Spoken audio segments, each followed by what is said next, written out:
മൂപ്പര് രണ്ടാം നിരക്കാരനാവും. ഞാനല്ല പറയുന്നത്, ഒരു മുസ്ലിം തന്നെ പറയുന്നുണ്ട്. നമ്മുടെ ഈ പുത്തനത്താണി, മലപ്പുറം ജില്ലയിലെ പുത്തനത്താണിയിൽ ഒരു മഹാനായ വലിയ ജീവിച്ചിരുന്നു. അദ്ദേഹത്തിന്റെ പേര് ജനങ്ങൾ ഇട്ടിരുന്നത് പെണ്ണ് കെട്ടാൻ പൂതി മസ്താൻ എന്നാണ്. പെണ്ണ് കെട്ടാൻ പൂതി മസ്താൻ, വലിയുള്ളാഹി പെണ്ണ് കെട്ടാൻ പൂതി എന്നാണ്.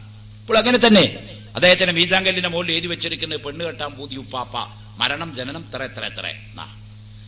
അദ്ദേഹത്തിന് ഈ പെണ്ണ് കെട്ടാൻ പൂതി എന്ന് പേരിടുള്ള കാരണം, അദ്ദേഹം നേരം വെളുത്തൊരു വടിയെടുത്ത് പുറത്തിറങ്ങിയ ലാ ഇലാഹ ഇല്ലല്ലാഹ് എന്നല്ല ചെല്ലുന്നത്. അദ്ദേഹം പോകുമ്പോ പറയുന്നത് പെണ്ണ് കെട്ടാൻ പൂതി, കാശില്ലാത്ത കേട്. മൂപ്പരെ നിക്കറതാ, പെണ്ണ് കെട്ടാൻ പൂതി, കാശില്ലാത്ത കേട്. ഇതിങ്ങനെ വിളിച്ചു പറഞ്ഞ് നടക്കാൻ തുടങ്ങിയപ്പോ നാട്ടിൽ കുറച്ച് മുജാഹിദും ജമാഅത്ത് ഇസ്ലാമിയൊക്കെ ഉണ്ടായി. അവര് പറഞ്ഞു ഇയാൾക്ക് വട്ടാന്നാ തോന്നുന്നു, നേരം വെളുത്ത് വൈകുന്നേരം വരെ പെണ്ണ് കെട്ടാൻ പൂതി, കായില്ലാത്ത കേട്. അങ്ങനെയുണ്ടോ നിക്കറ്, ലാ ഇലാഹ ഇല്ലല്ലാഹ് എന്ന് ചൊല്ലിക്കൂടെ? അങ്ങനെ നാട്ടിലുള്ള കുറച്ച് ചെറുപ്പക്കാർ കൂടി ഒരു മീറ്റിംഗ് കൂടി ഒരു ദിവസം. നമ്മൾ കുറെ കാര്യങ്ങൾ ഇപ്പൊ നാട്ടിൽ ചെയ്തു. പാവപ്പെട്ട കുട്ടികളെ കെട്ടിച്ചു, വീടില്ലാത്തവർക്ക് വീടുണ്ടാക്കി കൊടുത്തു, സാധുക്കളെ സഹായിച്ചു. കൂട്ടത്തിൽ നമ്മുടെ നാട്ടിൽ 19 കൊല്ലായി ഒരു വയോവൃദ്ധൻ ഒരു വടിയും തൂക്കി വിളിച്ചു പറയാൻ തുടങ്ങി, പെണ്ണ് കെട്ടാൻ പൂതി, കാശില്ലാത്ത കേട്. അതുകൊണ്ട് നമ്മുടെ വാപ്പാരുടെ കാലം പോലെ തുടങ്ങിയതാ ഈ വിളിച്ചു പറയല്. ഇതിനൊരു അവസാനം വെക്കണം.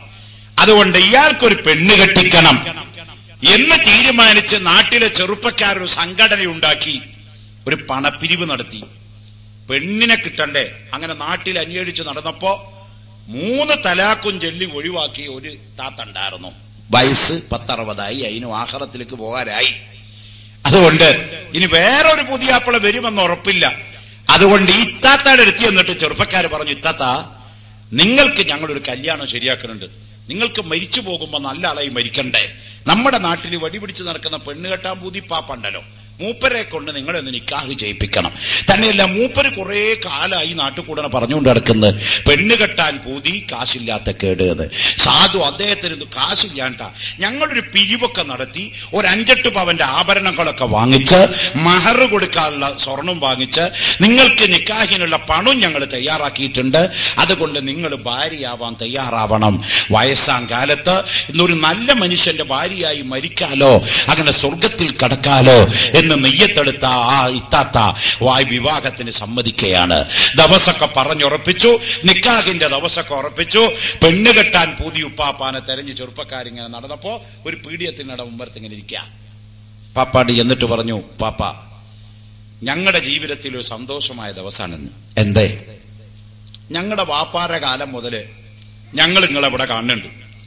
അന്ന് മുതൽ ഇന്ന് വരെ നിങ്ങളെ വിളിച്ചു പറഞ്ഞു നടക്കണ പെണ്ണ് കെട്ടാൻ പൂതിയുണ്ട്, കാശില്ലാത്ത കേട് എന്നാ. അതുകൊണ്ട് ഞങ്ങളൊരു പിരിവൊക്കെ നടത്തിയിട്ട് നിങ്ങൾക്കൊരു സ്ത്രീയെ ഭാര്യയായി കണ്ടുവെക്കുകയും ചെയ്തിട്ടുണ്ട്. നിങ്ങൾ അതിനെ വിവാഹം കഴിക്കാൻ തയ്യാറാവണം. ബഹുമാനപ്പെട്ട പെണ്ണ് കെട്ടാൻ പൂതി മസ്താൻ പറഞ്ഞു, മക്കളെ നിങ്ങൾ കണ്ടുവച്ച ഇത്താത്ത എവിടെയാണ്? ഉടനെ തന്നെ കുട്ടികൾ പറഞ്ഞു, പുത്തനത്താണിയിൽ ഇന്ന സ്ഥലത്ത് ഇന്ന വീട്ടിലെ ഇത്താത്തയാണ് നിങ്ങളുടെ ഭാര്യയാകാൻ പോണത്. അപ്പോൾ ഉപ്പാപ്പ പറയുന്നു, മക്കളെ നിങ്ങൾ വിചാരിച്ച പെണ്ണല്ലേ എനിക്ക് വേണ്ടത്, ഞാൻ വിചാരിച്ച പെണ്ണേതാണെന്നോ? കഅന്നഹുന്നൽ യാഖൂതു വൽ മർജാൻ ലം യത്മിസുഹുന്ന ഇൻസും ഖബലഹും വലാ ജാൻ. ആണല്ല പെണ്ണല്ല, നിങ്ങൾ പറയുന്ന പെണ്ണല്ല എനിക്ക് വേണ്ടത്. ജിന്നുകളും ശൈത്താനും തൊടാത്തവള്, മനുഷ്യൻ തൊടാത്തവള്, ഇന്ന് വരെ ഒരു മനുഷ്യനും ഒരു ജിന്നും തൊടാത്തവള്, ഈ യാഖൂത്ത് മർജാൻ പോലത്തെ ഭംഗിയുള്ളവര്, കന്യകാത്തം ഭേദിക്കപ്പെടാത്ത, സ്വർഗത്തിൽ സ്വർഗത്തിലുള്ള ഹൂറുല്ലിങ്ങളുണ്ടല്ലോ, അവളെ കെട്ടണം എന്നാണ് ഞാൻ ഈ പറഞ്ഞു നടക്കുന്നത്. അപ്പൊ ചെറുപ്പക്കാര് ചോദിച്ചു, പാപ്പാ സ്വർഗത്തിലെ പെണ്ണ് കെട്ടാൻ എന്തിനാ നിങ്ങൾ കാശില്ലാന്ന് പറയണത്?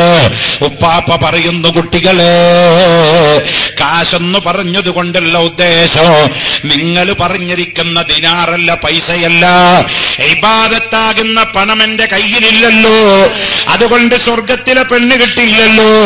അതുകൊണ്ട് ഞാനിതാ വിളിച്ചു പറയുന്നു, പെണ്ണ് കെട്ടാൻ പൂതി, കാശില്ലാത്ത കേടു.